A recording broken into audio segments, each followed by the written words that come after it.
Assalamualaikum warahmatullahi wabarakatuh. Perkenalkan, nama saya Zahra Gita Karina dengan NPM 195506110. Di sini saya akan menjelaskan terkait web service dan juga REST API untuk memenuhi tugas pemrograman web, mata kuliah pemrograman web. Langsung saja, untuk web service sendiri memiliki beberapa pengertian. Yang saya cantumkan di sini ada 3. Yang pertama, web service merupakan aplikasi web yang digunakan untuk pertukaran pesan atau informasi yang menggunakan sistem pesan XML berbasis internet untuk interaksi antara aplikasi ke aplikasi. Kemudian yang kedua, web service merupakan kumpulan protokol dan standar terbuka yang digunakan untuk bertukar data antar aplikasi atau sistem. Dan yang ketiga, web service merupakan metode atau cara-cara komunikasi antar mesin ke mesin yang menggunakan bahasa yang independen yang tidak terkait dengan satu sistem operasi dan juga bahasa pemrograman tertentu. Contohnya, Java tidak hanya bisa berinteraksi dengan Java, tetapi Java juga dapat berbicara atau berinteraksi dengan Python. Kemudian, teknologi apa aja sih yang dapat mendukung web service? Pada dasarnya, web service terdiri dari 4 teknologi pendukung. Di sini saya cantumkan 4. Yang pertama ada SOAP atau Simple Object Access Protocol. Kemudian ada REST atau Representational State Transfer. Yang ketiga ada WSDL atau Web Service Definition Language. Dan yang terakhir ada WDDX atau Web Distributed Data Exchange. Kemudian saya akan menjelaskan mengenai cara kerja web service. Cara kerja web service ini menggunakan beberapa teknologi pendukung seperti yang tadi sudah dijelaskan, ada SOAP, REST, WSDL, WDDX, dan juga ada protokol standar terbuka seperti HTTP, FTP, atau SMTP. Cara kerja web service dalam sistem login, contohnya itu dapat dilihat seperti misalnya ada 2 aplikasi yang saling independen. Misalnya aplikasi A dan aplikasi B. Aplikasi A berada dalam HTTP aplikasi A, sedangkan aplikasi B berada pada HTTP aplikasi B. Aplikasi A atau klien maksudnya aplikasi A ini mewakili klien melakukan request ke aplikasi B, yaitu server, dalam pesan XML. Pesan dari aplikasi A adalah pesan XML berupa username dan juga password yang dikirim ke aplikasi B melalui web service. Web service memeriksa validitas permintaan XML dan mengubahnya menjadi request klien yang mudah dipahami aplikasi B atau server. Aplikasi B memproses pesan dan merespon dengan dokumen XML atau JSON yang tersimpan di database klien berupa data true atau false untuk klien tersebut.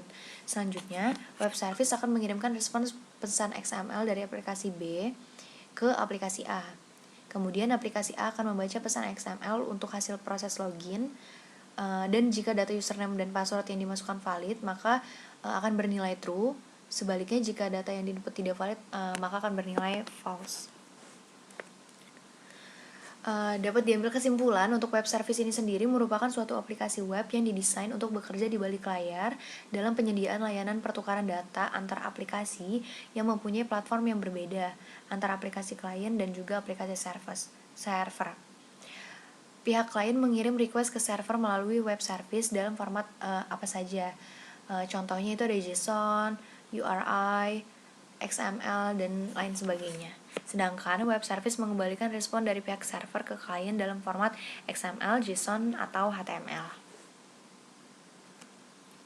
Kemudian REST API.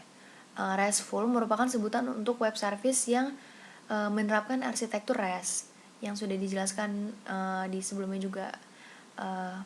RESTful ini bisa disebut juga sebagai API atau Application Program Interface karena digunakan untuk menjembatani antara sistem yang berbeda antar klien dan server.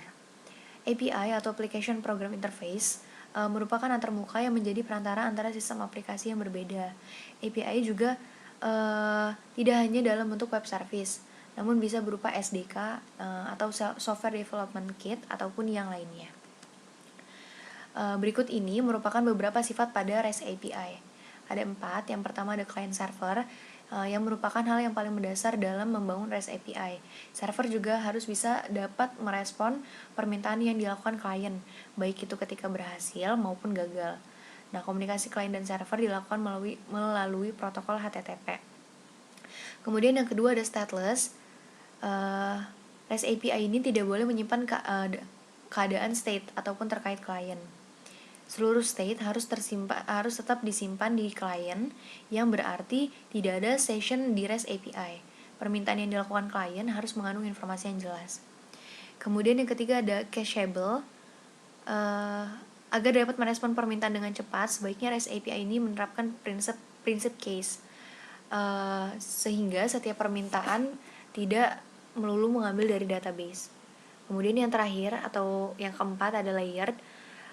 Ketika REST API server memiliki arsitektur yang kompleks, klien seharusnya tidak perlu tahu bagaimana server melayaninya. Kemudian ada konsep-konsep yang harus diterapkan sebelum membangun REST API. Ada 4. Yang pertama ada format request dan respond. REST API ini sering menggunakan JavaScript Object Notation atau JSON sebagai format data balik pada request ataupun respon. Saat ini, JSON merupakan salah satu format standar dalam transaksi data. JSON sendiri memiliki format terpopuler mengalahkan pendahulunya yaitu XML. Nah, agar REST API ini dapat selalu merespon dengan format JSON, maka kita harus memastikan bahwa setiap respon yang terdapat property content type dengan nilai application atau JSON. Yang kedua ada HTTP verbs atau methods. Karena REST API ini menggunakan protokol HTTP, maka kita dapat memanfaatkan HTTP verbs untuk menentukan aksi. Contohnya, misal get untuk mendapatkan data, post untuk mengirimkan data baru, put untuk memperbarui data yang ada, dan delete untuk menghapus data. Verbs tersebut adalah verbs yang umum digunakan dalam operasi CRUD, create, read, update, dan delete. Kemudian yang ketiga ada HTTP response code. Status line merupakan salah satu bagian dari HTTP respon. Dalam status line ini terdapat respon code yang mengindikasikan bahwa permintaan dari klien tersebut, permintaan yang klien lakukan itu telah berhasil atau tidak. Maka kita membangun REST API, saat membangun REST API kita perlu memperhatikan dan menetapkan respon code secara benar. Status code bernilai 3 digit angka. Berikut nilai-nilai status yang sering digunakan. Yang pertama ada 200 atau OK, 400 itu bad request, kemudian 500 itu internal server error. Yang keempat itu ada URL design.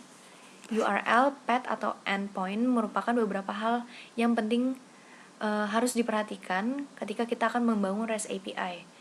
Dengan merancang endpoint yang baik, maka penggunaan API akan lebih mudah dipahami oleh user.